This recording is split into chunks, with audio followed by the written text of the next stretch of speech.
Nice to meet you. My name's David, and I'm the co-CEO, co-founder, and lead designer at Typeform. Typeform is a tool for collecting data, but essentially what we've done is instead of allowing people to create normal, old, boring forms, we've turned forms into conversations. So what that means is that it's a much more natural way to kind of collect data.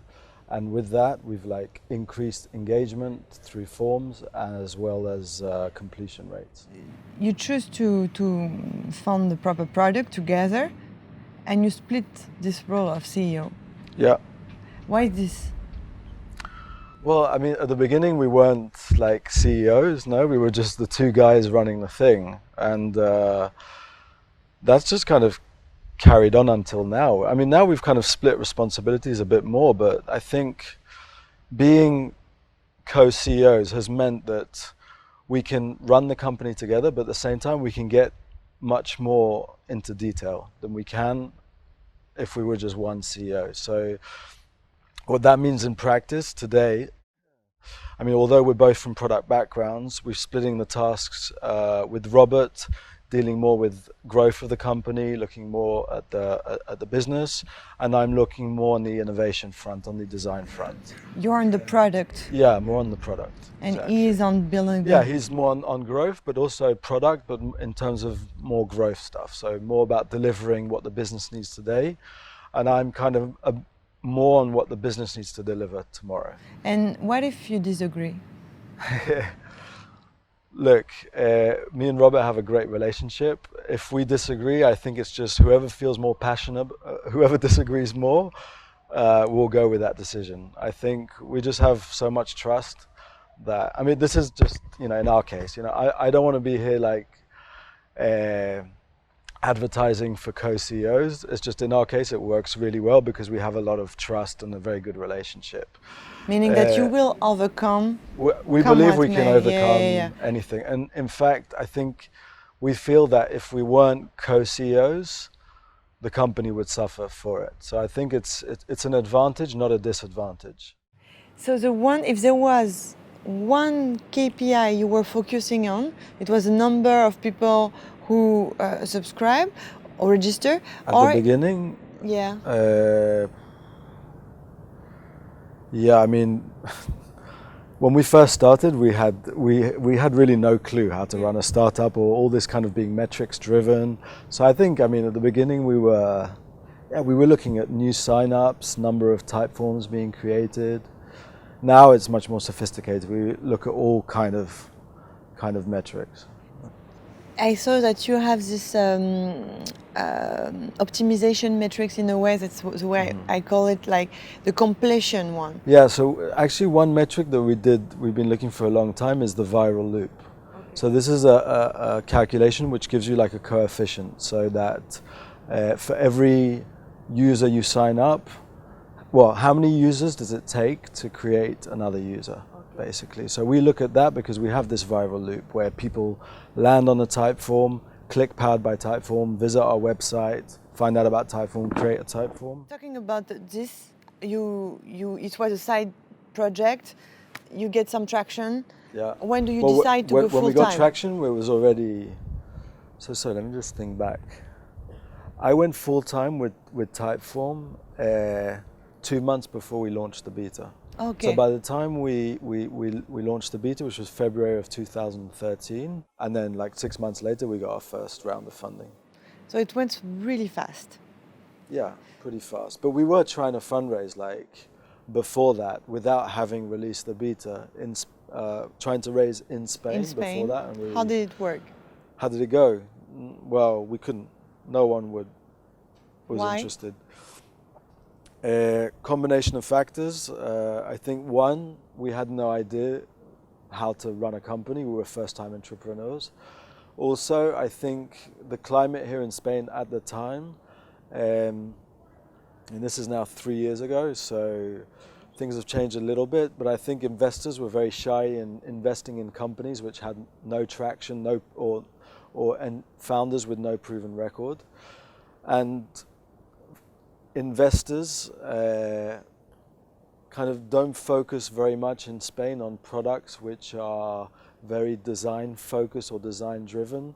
There's a lot of kind of companies here which are more about, vertical type of products, like listings. There's like a big company called Trovit here, for example, Wallapop listings. They're kind of used to those things. Although things are kind of gradually changing, I think, and I think we're part of that change as well. 3 years ago, I think the climate was different. I think in front of investors, they just didn't get it. So, okay, so what was so you went to see Index? No, so Index was years later, but 6 months after releasing the product, through AngelList, a guy called Piotr Kulesza, who's one of our investors from a company called RTA Ventures in Poland, came across Typeform, looked it up, saw some, read on Twitter all the buzz about it, and contacted us. He set up a meeting with himself, and also Point 9 Capital, which is a fund that he was investing at the time. And Point 9 Capital is a Berlin-based fund which is very specialized in kind of SaaS products like ourselves. So Piotr brought Christoph, who's from Point 9, on board as well, because he couldn't do the deal by himself. So our first seed round was with RTA Ventures, but the round was led by Point 9 Capital. Right. And then Index Ventures was more recently, but also we did a bridge round in between, led by Connect Ventures from London. So, what was the most convincing argument claim that you had to show to these investors to raise funds?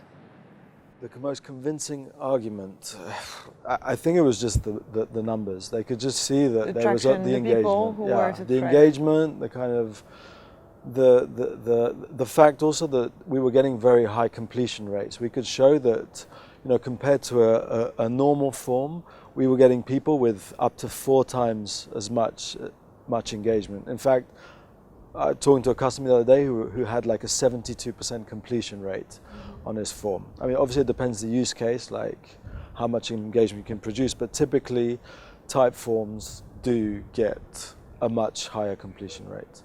And we could show that to investors as well. And, obviously that's a lot of value for a company that's trying to like interact with users, because they really, they want them to talk, not just in a quantitative manner, but also in a qualitative manner.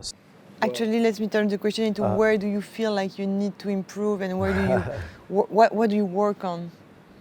Everything. I mean, every day is a new thing. I mean, there's no science to this. I mean, you can listen to a bunch of advice, but any hypothesis that you see out there can be proven wrong. Depends what ingredients you have, the way you do it. I mean, it's good to listen to other things just to position yourself. But you're going to learn a lot of stuff by making mistakes as well. I think that's the best way to kind of to know stuff. Your biggest strength would be your design skills at the beginning. Yeah, I think what I bring to the table is design skills as well. I think as founders, me and Robert are very people persons. We wanted not just to build a human product, but also build a human company based in human values. You have fun with your company every day? Yeah, I think so. Yeah. Internally, the way you interact with the other employee, do you? Well, we try to keep things as flat as possible. Me and Robert see ourselves not at the top of a pyramid, but at the bottom of a tree. Our place in the company is to kind of inspire people to do stuff. We set the vision. We get involved in details inside this tree, but essentially the people in the company are the fruit. And it's just super important that these people are happy and motivated and aligned with everything you do. Otherwise, there's no point really. I mean, this company has a potential to be really, really successful. But what's the point if you do that at the cost of the happiness of the people that are inside the company?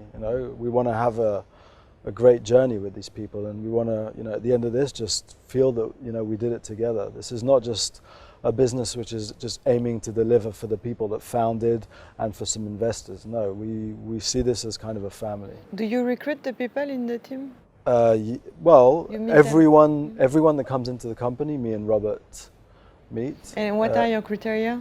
For me, I mean, the most important thing, I mean, apart from obviously the skill of the person, is just feeling. If you don't have like the right feeling about a person, I mean, I look for certain things like humbleness, but ability to kind of really overperform, ability to learn very fast. What I don't like is someone that comes showboating with like, you know, I'm amazing at this, amazing at that, and you know, it just creates friction inside the team. You know, I think what you want is people that have a lot of knowledge, that want to share that knowledge, but also ready to learn very quickly from other people so they can extend their knowledge. Not someone that knows everything and can't learn from other people. So, you know, we look for those particular things. How do you give the culture? So, just to put culture into context, like we look at culture as one of 3 pillars inside Typeform. So there's business, innovation, and culture. And we believe that to build an awesome company, you need to have all 3 of those pillars strong, because if you don't have good culture, innovation is going to go to shit, and eventually your business will go to shit as well. But if you have good culture, then that will support innovation, and that will protect the long-term security of the company.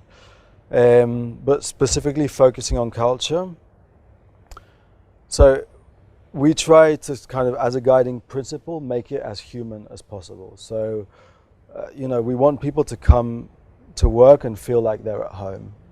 We want them to feel like they're with their friends. We want them to feel looked after in this company. We want them to feel free to like express themselves. I mean, this is nothing new. I mean, this is what, you know, new companies are doing. They realize that, you know, really focusing their attention on making the experience, not just for the user of the product, but the actual people that create the product, to make the experience as best as possible, will translate in a better product for the user. I totally agree. Everybody says that, but nobody does it the same. Yeah. That's very interesting. So what do we do specifically? I mean, we do the typical things, like each team has their kind of outings, and we do like, you know, big outings with the whole company. You know, we have family, you know, catered lunches for everyone, so everyone can sit together. We're moving into a new space. We're investing a lot of time and effort and money into creating something that people will just love. One of the things we're doing, for example, you have the dog. We have a dog, yeah. One of the things that we love is focusing on people's health as well. So in the new office, we're putting 700 special plants which clean the air and of toxins and release pure air into the environment. Yeah, Cool. it's a bit hippie idea, It's but good. well, it's good because I think, you know, we believe that we should create a healthy environment for people, and why not? You know, this is something that everyone should be thinking about, the health of their. I mean, it's a win-win, no? I mean, obviously, like, the business doesn't want people to be ill. That's not the motivation for it, but that's a great byproduct. But just, you know, to come to a place and be surrounded by plants, be surrounded by people you really like, just, you know, creating that kind of infectious atmosphere of kind of work and innovation and enthusiasm. It's like, you know, we all want to work in that environment. Who wants to be sitting on a desk, you know, like just with their head down, like, you know, going to work is like, we do it most of our lives. You know, why? It's got to be something that is good for our lives, not something that is bad for our lives. And the more companies realize this, and big brands, then, you know, I think we're going to have happier societies, not just happier companies. So culture is just very, very important. How do you pitch your employees in the newcomers about the big vision? Do you talk about this war game movie? Yeah, sometimes. I mean, some people have heard about it, you know. Yeah, I mean, I introduce them to the new things that we're doing with the company, kind of where we're trying to go. I focus a lot on the culture. I get them to talk to various people in the company so they get a feel for it. I get them to come for lunch. It depends. I mean, each person that comes to the company requires a different set of kind of like How many of you are onboarding. right now? I think we're 75 at the moment. So you're first-time entrepreneur, your co-founder is first-time startup entrepreneur, new in that field. Where do you get your culture, inspiration, and focus and learning how to be ambitious better every day? Oof. Who teach you? My parents? No, I don't know. I don't know. I've kind of had a mixed upbringing. I was brought up in Belgium, then I went to live in England. I was sent to a boarding school in the middle of nowhere. Then I went to live in London. Then I went to live in South America, in Colombia. Then I came here. I was a musician. I don't know. I've never been scared of trying things. Okay. I think as an entrepreneur, you need to have a kind of sense of adventure and a sense to maybe risk stuff and that failing is okay. Mm-hmm. So I think bringing that to the table here has allowed us to try things which maybe other people might not have tried, and it's paid off. I think maybe, I don't know, from a personal standpoint, I'm not scared of things. Generally. But I don't see you in every conference. You don't do a lot of interviews. Like, No. that's good. I'm happy. But so it means that you get inspired by many things, like this open-minded culture. And do you read blogs, articles, books? You have inspiration in movies. This is just it's such a. No, I'm very yeah. I mean, I read like anyone else. I watch movies. I don't know. I'm just very focused on what I'm doing. If I don't do that many interviews, it's because, I want to be, I want to be doing stuff. I want to be designing. I want to be building the company. I've also got my personal life also to look after, and I don't know. I mean, you're a product of your environment. So I'm myself, like my co-founder, are a product of everything that's come up till this point. So I think I've lived quite a rich life. I've done a few crazy things, and If you had one thing to say for beginners in Europe, especially, I like the fact that you don't give a shit. Actually, yeah. Don't give a it's shit. really focusing. Yeah. Don't care about the rest.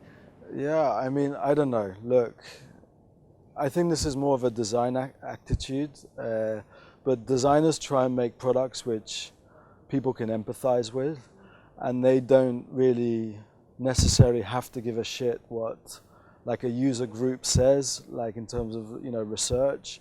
They can do stuff from gut feeling. So if entrepreneurs, even if they're not designers, can go more on gut feeling and take chances, I think you can take more risk and maybe get further. Although I would say, do your research, see what people say, but don't make that the kind of be all and end all. I mean, there's a lot of writing out there about lean methodology, which is great in itself, and we've applied some of it as well at Typeform. But when we initially did this product, we didn't do any before we released it. We didn't do any user testing, no focus groups, none of that stuff. We were just like, we knew what we wanted people to experience. And in fact, we know that if we early on in the iterative process of the product, because we had to do like several steps to get the form interaction just right. If we had maybe like a 30% through the project, got a user testing group together and got a bunch of feedback back, and had that feedback be negative, it might have swayed us from keep on trying to make something work which we couldn't make work in the first instance, make it work so that later it will come together. And I feel that kind of happened with Typeform, that we were able to just be like, just laser focus on just making this as awesome as possible. Follow your intuition. And just, we had the luxury that we were self-funded, so we didn't have any pressure. We had all the time in the world. So we were just like, scratching at it, like changing little things until we got the balance just perfect. So yeah, just to wrap it up, user testing is great, and we do it all the time now. But also, do stuff on gut feeling, take a chance, do crazy things. You know, it pays off if you have the perseverance. You're focusing on growth? Yeah, so I mean, we haven't done any kind of traditional sales or traditional marketing. What we do have is kind of marketing as a growth team, which is inside product. So what we do is a lot of A/B testing in order to just tweak the product, so we optimize for it. But we haven't done like sort of, to scale growth, like, put a lot of money behind marketing or paid advertising.